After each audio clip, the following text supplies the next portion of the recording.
Good morning, good morning, good morning. Welcome to the Black Financial Channel. My name is Dr. Boyce Watkins, and today I want to talk about what's going on with this Travis Scott fiasco.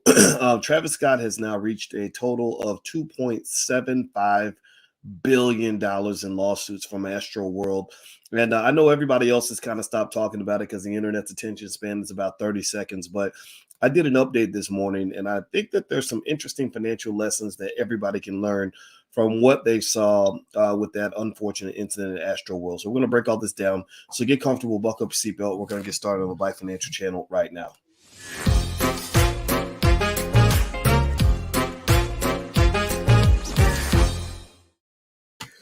Hello, how you doing? My name is Dr. Boyce Watkins. Welcome to the Black Financial Channel. That's theblackfinancialchannel.com.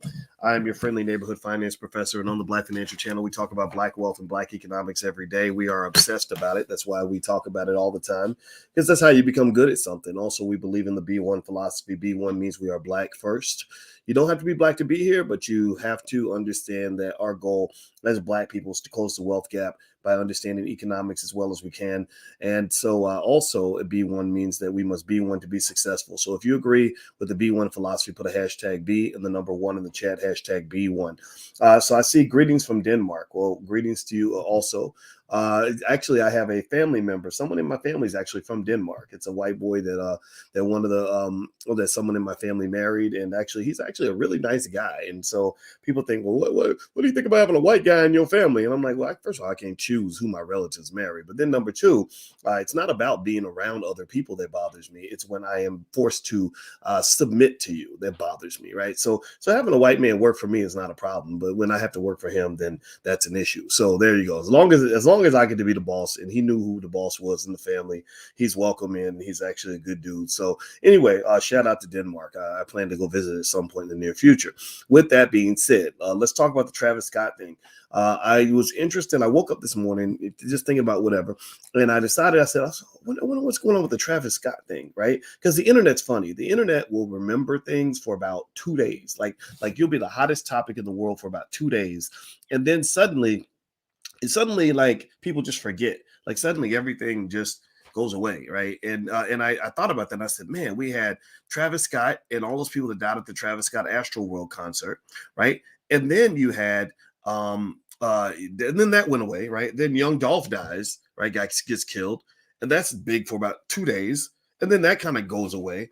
And so I find that really interesting how the internet's attention span is so short. So I decided that, again, in just the tradition of going against the grain, that, I would actually not do that, right? I don't want to do that. I don't want to just talk about it for 2 days and move on. I want to see how it plays out. So sometimes I'll go look up something that people were talking about 2 or 3 weeks ago and say, what's the update? And so here's an update on the Travis Scott Astroworld fiasco. Now, assume you know what happened. Give me a yes if you know what happened. Give me a yes if you followed the story at any level. Give me a yes to the chat if you were even curious about how it's playing out. So here's the deal. As of right now, Travis he's dealing with approximately $2.75 billion worth of lawsuits, $2.75 billion worth of lawsuits. Now, from a financial standpoint, Travis Scott's net worth, if you Google it, I don't know. I mean, sometimes Googling net worth works, but sometimes it doesn't. Like there are people who Google my net worth and stuff, and those people don't know me. So just stop it. Those people don't know nothing about my life. But literally, I was very surprised to find out that my net worth was on Celebrity Net Worth. But literally, these are websites where people just make up numbers because they know people are going to Google this stuff. So if you look up Travis Scott net worth, and for what it's worth, they claim, let's see here, that his net worth is $60 million. $60 million ain't shit when you're going up against $2.75 billion worth of lawsuits. 60 million is nothing. That's like, I mean, imagine if you make 60,000. No, sorry, scratch that. Let's say that you have $60,000 in your savings account and you get sued for $2.75 million. That's the equivalent. That's the comparison, right? I got 60 grand. Maybe I make 50 grand a year and I'm a good saver, right? And I get sued for $2.75 million. Well, you're done, right? You're done. And Meredith Coleman says, and I haven't confirmed this, but it sounds reasonable, that they were covered for only $2 million. And I'd be curious. I'd be curious to know what the insurance situation was with the Travis Scott concert, because as you know, at Astroworld, once you get to the point where people just die, like somebody getting injured is one thing, but people dying is a whole nother level, because what's the economic value of a death? Like, what's a life worth? Like, I don't know. Somebody tell me in the chat, what do you think your life is worth? Put a dollar number on how much you would be willing to give up, or how much somebody should pay you if they took your life. Put a number in the chat. How much is your life worth? Give me a number. I'd like to see how you answer that question, because I don't know what the number would be. I don't think there is a number, right? Theoretically speaking, right? So priceless. There we go. $1 million, says Richard. Richard, we got to talk to you about that self-esteem problem, brother. I think your life, Richard, is worth more than $1 million. Van Frank says 10 million. Okay, that's more reasonable. Casey Moore says priceless. All right, and so here's the deal. Okay, and Belize says priceless. Yes, you are priceless. It looks like you are a Black woman, and you as a queen are absolutely priceless, because you do something that's really important for the Black community. You actually have the capacity to give life. I mean, without you, we couldn't do nothing, right? But then again, without the Black man, we ain't nothing either. So with that said, so he's being hit with the $2.75 billion worth of lawsuits. And what was interesting was I was reading this BuzzFeed article, and they were really giving him actually some flack, because he appeared in public and he went to this thing where he was hanging out with these celebrities, and it's like a golf tournament or something. And Mark Wahlberg was there, and Michael Jordan was there, and he was like just kicking it with these celebrities, kind of just trying to move on, right? And I think his girlfriend Kylie, one of the Kardashians, which I've literally heard people accuse them of witchcraft, which I don't know. I just know they get lots of like butt surgeries and face surgeries and stuff. It's really fascinating to see what the Kardashians look like before and after the surgery. But she was taking some pictures of herself with all these lavish Christmas decorations in her house, and that got a lot of criticism for good reason, because this stuff is not over. But I think they're trying to just sort of move the narrative forward. They're like, look, we're on to the next one, on to the next one. And I think that works in most situations where people don't actually die. Like, I think that if we were dealing with a situation where people didn't actually die, and there weren't these lawsuits for billions of dollars that are going to last for years to come, that you could just kind of move on. This is kind of tough to move on from. And I'd be curious to see how this plays out. And I'd be curious, like from a PR standpoint, how Travis is responding. I'd also be curious to see in Travis's world what his world looks like. Because what happens is that when you have a controversy like that, and I've had controversies, nothing like that. Like, ain't nobody died at the All Black National Convention, thank God. We've never had like billions of dollars worth of chaos. But I've had lawsuits. I've had to deal with crazy controversies with people, saying things that in many cases that were not true. It was kind of terrible. And but what's interesting is that when you're inside the wormhole, at least in my limited experience, I'm not Travis Scott by any stretch, but in my wormhole, what you see from the inside of the tornado can be very different from what you see on the outside of the tornado, right? So some people will say, well, how can he continue to move forward? How can he even have a career? Everyone hates him.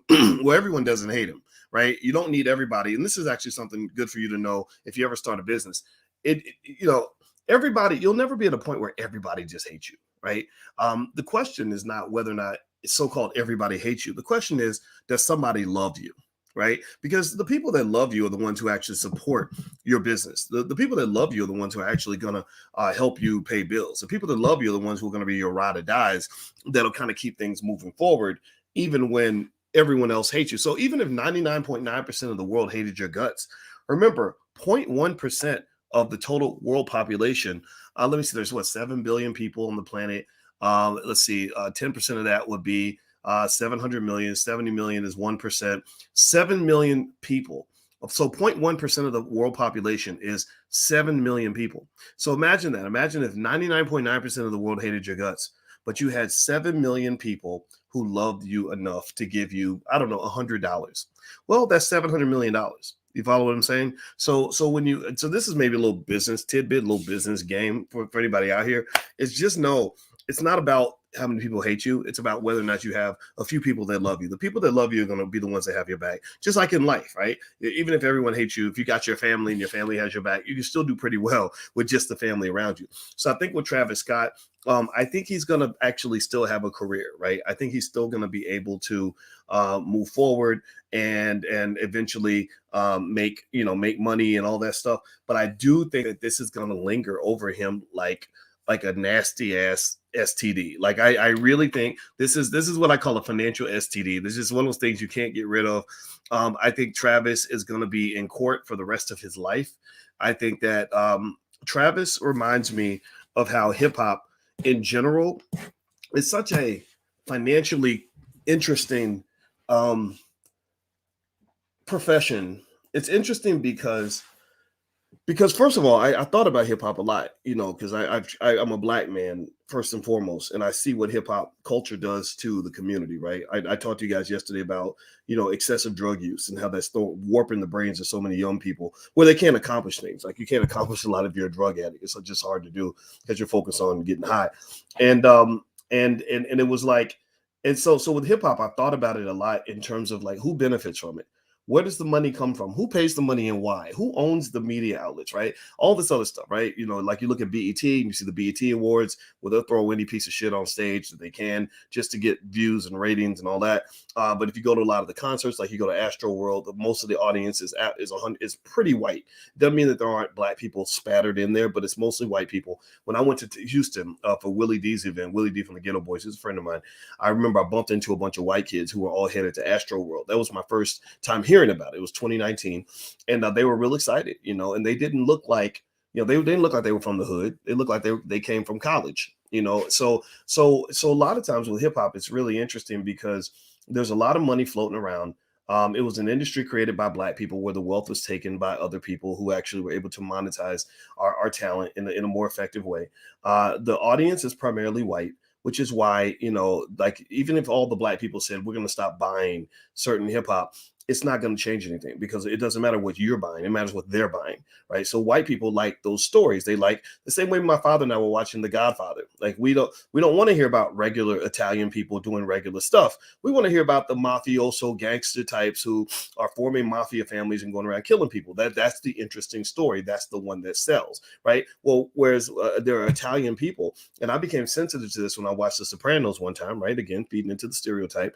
And there was actually a group of families that were there that were basically saying, we don't like being portrayed as gangsters. We're not all in the mafia. Like, stop portraying us this way, right? So the same way they portray all the Italians as members of the mafia, they portray all black men as thugs that have tattoos on their face with 85 gold chains, that want to go have sex with anything that moves, that have no respect for anybody, that will go out and pull out a gun and go bust a cap in an old lady's ass. Just all these things that are really like subhuman behavior, like animalistic subhuman behavior, that is or doped up, ignorant as hell. Like just all these things, right? These things affect everybody, right? These images affect that black guy who tries to go to work and he's like, well, I'm just an accountant. Like, I'm not. And they're like, come on, dude. Like, you don't like Travis Scott, man? You don't know the lyrics? Like, shot my nigga in the head yesterday. All these motherfuckers trying to play, right? You don't know the lyrics? And you're like, no, man, I'm a CPA, asshole. Like seriously, like you're really just trying to be a regular person, but yet everybody assumes that because you're a black man, you can rap and play basketball, right? And if you can't rap and play basketball, or you don't know about the latest rappers, they look at you like you're crazy. Like, oh, you ain't really black. You're not really black. Anybody ever seen that? or even for the ladies, right? Like, if you are not down with Megan Thee Stallion and Cardi B or Lizzo, like people will think that you're not really hip, like you don't really know what's going on, and you're like, no, I'm not down with any of that. Like I'm down with Frances Cress Welsing. Like that's that's a woman that you can look at and say, okay, I want to be like her. Cardi B, nah, not so much. No disrespect, but not so much, right? So anyway, do me a favor, hit the thumbs up button, share, subscribe button if you haven't done it yet. Also, by the way, the Black Wealth Bootcamp launches in January. So if you have not been a part of it, it's really good. It's a lifetime membership, and we're doing a big discount for Black Friday. So if you're interested in taking a look, go to boycewatkins.com, or if you're on Instagram, just click the link in the bio. It's up there. Also, some of you love the Black Wealth calendar that we had last year. We have a Black Wealth calendar that has lots of images of Black families building wealth for every month. And also there's a wealth lesson for every month that you can put on your refrigerator refrigerator. And I just told you with wealth is a culture. And effectively, by doing little things like this, you can shift the culture in your household. You can create a wealth building culture in your household. So if you're interested, you can either go to blackwealthcalendar.com, or also if you're on Instagram, just click the link in the bio, or on boycewatkins.com. So any one of those three things will get you access to the calendar. So feel free to go take a look. All right. So let me also just sort of summarize on some of this, right? So with Travis Scott, $2.75 billion in lawsuits. It's probably going to continue. This also reminds me of the other interesting thing about hip hop and really wealth in general. In case you don't know, anybody in here who's never had a lot of money, just know that when you have a lot of money, it makes you a target for a lot of stuff. If you have money, you're going to be a target. And if you aren't prepared to defend yourself or aren't prepared to make smart decisions, then you're going to probably lose all your money. And in fact, actually rappers will rap about that. I don't know if you ever heard rappers rapping about, like, if you come through the hood shining and you got your chain out and your rims on your car and you look like you're rich, your Rolex watch or whatever, like, they'll rob you.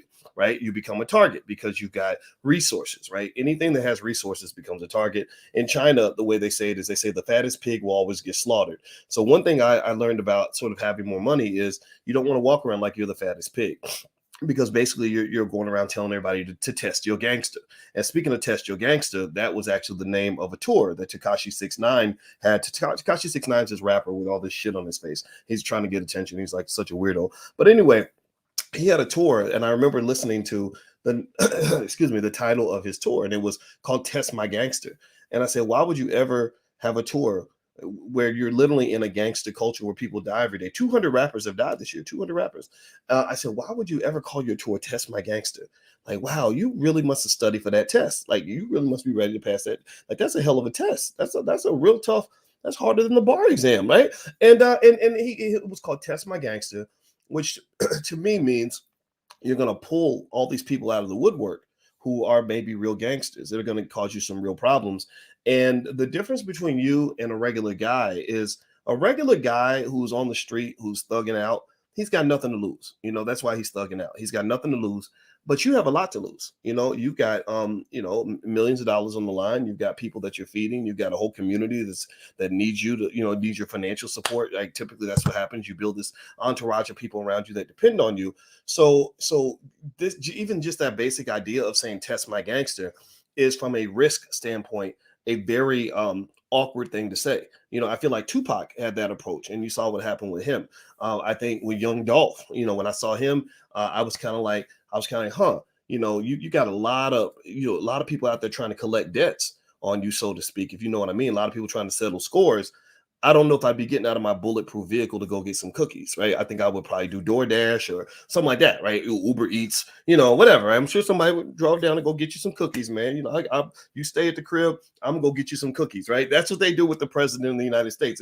If President Biden or Trump or Obama said, I'm gonna go down and I want to test my gangster by going to the hood and getting some cookies, they would say, no, sir, let us go get your cookies, or we'll make your cookies in the White House because we need you to be safe, right? So ultimately, I would encourage everybody to understand that even on a basic microcosmic level, talking about you and your life, the more you kind of have these so-called come-ups, and the more you're doing, the better you're going to do financially, which all of you are, because you're wealth builders. That's why you're here. You think differently. That's why not everybody follows me. Some people get pissed off and they leave, and that's fine. But you stayed because you're different, right? So as you have your come up, just know that people will not see you the same. When you get more money, people will not see you the same. You'll see yourself the same, and you'll want to be the same. You'll say, well, I want to keep it real. I want to still be myself. I don't want to change nothing. Well, you better change something. Excuse my French. You better change something. You better change something. If you don't change, but your world changes, if you don't change and your circumstances change, then that's a problem.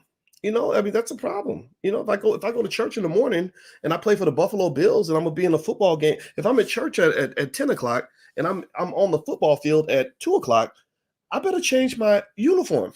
I can't show up to the football game wearing church clothes. I can't, when they hike the ball, I can't get on my knees and pray and say, well, I ain't gonna change. I'm gonna keep doing what I've been doing. I'm gonna keep it real. I'm gonna keep it like I've been. No. You must always be aware of your circumstances, because now you're facing a different situation with different threats, right? Different opportunities, different possibilities, different scenarios, right? So as you go through your life, as your situation evolves, your actions must evolve. You must look at people differently. You have to process things differently. You have to take risks differently. And I think the big challenge for rappers, and I think about this with Travis Scott, is that rappers are rewarded for keeping it real, right? For keeping it grimy, I'm still the same old thug I always was, still the same OG. I'll still roll through the hood with a brick of cocaine and a shotgun, and and it's kind of it's unfortunate because what happens is that rappers become like the easiest targets in the world. Like for the feds just listen to your music, and when you're rapping about the guy you shot last week, or you're rapping about all the dope and the guns you have in the studio, well, they're sitting there they're taking notes. They always been taking notes on black people. They're going all the way back to the 1950s when Malcolm X when they were plotting the assassination of Malcolm X. They were taking notes on Negroes, right? They've been doing that, right? So they're taking notes. Okay, in the studio with meth and weed and got the hookers on deck and got the AKs and shot Billy on 87th Street, right? Seriously, and they're taking notes on this, and it makes them easy targets. Also, another type of target that you become is similar to what happened with Travis Scott. Now, with these lawsuits, lawyers are really good at smelling money. Like lawyers, I have a lot of respect for good lawyers, because lawyers just know how to observe and understand where the money's at. So they just they were like, okay, so people died, and as we mentioned earlier, human life is priceless, right? So okay, so that means I can sue for damn near anything, and any number is justifiable. So I got to pick a big one to scare the shit out of people, so they'll settle and write me a big check. And then they're like, okay, who do we sue? Well, let's see, we're going to sue Drake, because Drake. Well, why Drake? Drake what did he do? Well, because he's just rich. So we're going to sue him. We're going to sue Travis. Well, why you sue Travis?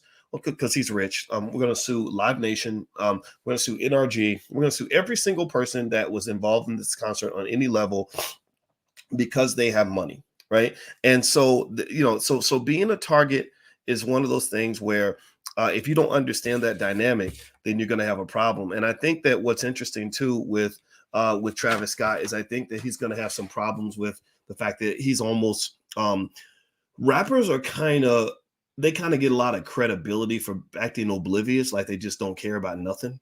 And I still remember that's what happened when Lil Wayne in 2013. We had a little run in with Lil Wayne. It wasn't nothing too crazy, but he made a lyric about Emmett Till. He's very disrespectful about Emmett Till, and Jesse Jackson's people called me about it, and I was offended too, because I didn't think it was appropriate at all. And we challenged Lil Wayne, and we basically, his world tour got canceled by Mountain Dew, because we put that pressure on Mountain Dew.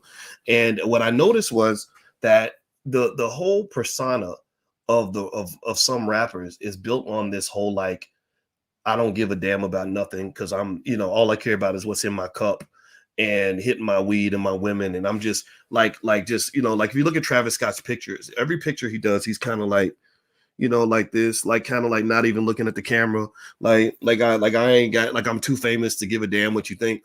And Lil Wayne kind of has that same thing. Like I'm off getting high. I ain't thinking about you. I don't give nothing about damn about you. So what happened was interesting was it's like when things like that happen, there are people who slap the shit out of them and say, you need to pay attention. And then they're like, man, don't worry about it. Y'all take care of that. I'm gonna be rapping and making records, because they think that if they keep making records and they keep being whoever they are, all those problems will go away. But with Lil Wayne, I remember noticing how at each step of the process, he paid a little more attention, right? When you snatch that Negro's money away, like you take away his millions, suddenly you got all his attention. Suddenly he's in court doing, depositions, and like he's fully alert now, right? And so with Lil Wayne, I remember he didn't pay attention at all. Like he just kind of blew everything off for a minute. And then I said, no, here's what you do. I said, don't go to Lil Wayne, because he's never gonna pay attention. He don't care nothing about black people. Go to Mountain Dew. Mountain Dew's his daddy. The corporation, just make no mistake about it. Rappers don't have any power. Entertainers don't have much power. Entertainers are puppets. I don't want to talk to the puppet. I want to talk to the puppet master. Because you talk to a puppet is going to do what some of these rappers do. Just like what you want. Like the puppet ain't even going to respond, because the puppet has no brain. But if you go, at least not when it comes to really trying to be alert about what's going on, you go to the puppet master, the person who's got their hand up the puppet's ass and who's making the puppet talk. So I said, let's go to the puppet master. I said, let's go to Mountain Dew. And let's talk to Mountain Dew. And we took it to him. We said, look, here's what he said about Emmett Till. This was very disrespectful. you are disrespecting the entire Black community. The Black community is a very forgiving community. Sometimes our self-esteem causes us to let people get away with shit they should never get away with. We're working on that. So people are willing to forgive you for the fact that you're making millions of dollars, presenting a despicable image of the Black man to white people, and we're gonna let you go with that. But when you put our name in your mouth, you need to put it in your mouth respectfully. You have to you if you can't say something respectful, then don't say anything at all, right? And so we went straight to Mountain Dew with that, and I noticed that as each stage happened, we got a little bit more of his attention. First, we got no attention.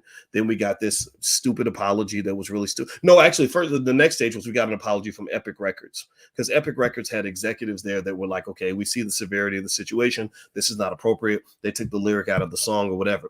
And then shout out to Emmett Till's family, actually, because they wanted to continue pushing forward. They actually kept calling me, and I was like, okay, well, let's keep trying. So the next stage was Lil Wayne issued a statement of apology, right? And I said, oh, somebody got to him. But the thing was, the statement was not written by him. I said, this was not written by him. It was all like, it looked like it was written by some Jewish kid at Harvard. I want to sincerely apologize for all the fans I might have affected. Sometimes as an artist, you express yourself in creative ways and you don't understand the implications of your actions. I'm like, nah, that ain't. Lil Wayne didn't write that shit. So then the next day, so the pressure kept coming. Right. And Mountain Dew was getting contacted and dealt with. And then Mountain Dew, somebody picked up the phone and said, you're about to lose your $20 million or whatever you're going to get for your world tour. Then you started seeing him apologize on stage. And I said, see, now you're the hit dog always hollers. Now you see progress is being made, because now he's on stage apologizing. And then he started doing, you know how Negroes do when you take them out at the knees, right? They do the apology tour. They don't just apologize once. If you remember when Snoop Dogg got into his little situation, he didn't apologize once to Gayle King. He didn't apologize twice. He apologized like 3 or 4 times, right? And that over apologizing, like the Nick Cannon-ish type situation where you're apologizing and apologizing, that to me translates to somebody got to your money and you are begging for your way back into Mass's house. And so he apologized on stage, and then he apologized on stage again. Then finally he issued a statement that had enough broken English to let me know that he probably actually did write this, right? Because they wanted to appear more authentic. And at that point I was kind of okay with that, right? But Mountain Dew wasn't. Mountain Dew actually cut the world tour. And it was complex, right? Because I got a lot of feedback from people that said, oh man, why you hating? Why you hating? You taking a Black man's money. You cutting into a Black man's money. I'm like, no, yeah, but you hating on the whole damn community when you are supporting this idea that that the Black man should be presented and sold to the world as a complete buffoon. You're hating on the Black community when you think it's okay for an artist. and I remember checking out some of his lyrics, listen to him very carefully, where he literally had a lyric where he said, I'm gonna steal your girl, I'm gonna make her nut for me, then slut for me, kill for me and steal for me, and of course it'll be your cash, and then I'll murder that bitch and send her body back to your ass. And I said, so you have, you think that because you think money, don't understand, nobody knows money. Very few people understand money better than I do. I have a PhD in this stuff. I've been teaching college students for 30 years, damn near. I know money extremely well. I know money better than 99.9% of people will ever understand it. But also when I know money, I know the power of money. And I know when that power, how much influence that power should have over you. I understand the limitations of that. I know money is powerful like a drug. And with a drug can heal you and make you better. But a drug can also turn you into an addict. A drug can also ruin your life. So money has power. And I said, so what you're kind of telling me is that the money has so much power over you that you will sell anything to get that dollar. You will sell your dignity. You will sell your children. You will sell your whole damn community. You will sell your soul to get that dollar. I can't go with you on that. I can't go with this narrative that says that the well-being and the financial well-being of one artist is more important than the well-being spiritually and psychologically and health-wise of an entire community of 40 million people. You see, you got to understand, one of the big challenges with hip-hop, and I like a lot of hip-hop music. I'm not going to sit here and be a hypocrite about it because they're very talented. The challenge with hip-hop music is that the implications are global. David Banner, shout out to David Banner, who said that he said he stopped doing what he was doing because he went overseas and he started seeing how Black people were being viewed by the world because they are literally taking the most atrocious images of you and spreading it through the world like horrible propaganda. They are literally telling the whole world that you are ignorant. They're telling the whole world that you are raggedy. They're telling the whole world that you ain't nothing but a bunch of drug addicts. They're telling the whole world that you don't love your children. They're telling the whole world that the black man cannot even protect his own woman, that he despises her. They're telling the whole world that you are responsible in every way imaginable, that you don't take care of your families. They're telling the whole world that you are worthless. They are dehumanizing you. And if you go to Instagram right now and you go to the page of Maj Toure from Black Guns Matter, Maj is my homeboy out of Philadelphia. Maj Toure was explaining that how dehumanization is one of the mechanisms that's used to justify extermination. Did y'all know that?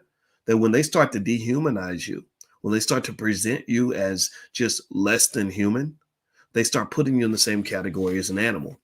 And so if I tell you that, 100 people got killed, last week, you would say, whoa, that's terrible. But if I tell you 1,000 sheep got slaughtered, you're not even going to blink an eye. And that's why, for example, with the Travis Scott fiasco was real fascinating because when 200 rappers died last year, nobody gave a damn. They felt like, oh, they should die anyway. That's the life they're choosing, right? When hundreds of people get shot in cities like Chicago, nobody really cares. Just the other day, I read a story about a mother of six who was murdered in Chicago on the same block that her son had just been killed a week before, right? None of this made national news. None of this made the headlines. Nobody's talking about any of this. But when 8 or 9 college students get killed, pay attention now, 8 or 9 college students die at a Travis Scott concert. Well, that's a national headline, right? That's a big deal. Like, whoa, wait a minute. What's going on? You mean, were there white women that died? Were there white women were harmed? Well, that's terrible. Oh Lord, right? So understand this happens because very subtly you get dehumanized through media-based propaganda, which means that when you die, people don't react the same way as when they die, right? When my homeboy Greg Wilkins in Louisville, Kentucky, got shot back when we were 25 years old, he got shot in the head in front of his daughter. I'm going to his daughter's graduation next week. She graduated magna cum laude in her program. I'm super proud of her. And I cry inside when I think about it because I know my homeboy's in heaven watching his little girl give that commencement speech. I'm so proud of her, but when he died, when my friend Greg died, I remember that the media literally put his death in the back of the newspaper, like at the bottom, like it was like, oh, another Negro died today. The same week, a white woman from the suburbs who worked at a bank got killed on her way to work. They talked about her death on the headline of the newspaper every single day for a week. And I remember that was one of my first awakening moments where I said, man, why are they talking about this lady's death every day on the headline, but they have nothing to say about my friend, right? Who had a daughter, who had a family, who's a real human being. And it's and that's because that's what racism does. So you must be very careful when you allow other people to dehumanize you or to misrepresent you, because what that's going to do is it gives people an excuse to disrespect you and to exterminate you. So when your child gets shot in the street, everybody says, well, he was probably dealing dope because that's what they do. Or that, she was probably out here running the streets, acting like a little hooker because because Cardi B says that's all the little black girls do, right? So you got to be thoughtful about this. If you just sort of let money be the excuse for why you let anything slide, then guess what? Everything's going to slide, right? And you're going to slide right down the ranking and when it comes to how human beings are evaluated. So anyway, that's my 2 cents. Those are my Sunday morning thoughts. I don't have any more for right now. I'm going to get out of here. Hit the thumbs up button, thumbs up, share, subscribe button. Just a reminder, we are launching the Black Wealth Bootcamp in January. It's very good, very powerful, and very popular. Everybody loves it. So if you want to take a look, go to boycewatkins.com. If you're watching on Instagram, the link is in the bio. For 24 hours, there's a big discount on it because it's Black Friday, right? So 76% off. So feel free to go take a look at that. Also, if you want a Black Wealth calendar, those are up there as well. So boycewatkins.com, or the link is in the bio on Instagram. All right, guys, I'm out of here. Have a great day. God bless you. Thank you for listening, and I will talk to you guys soon. Take care. Peace.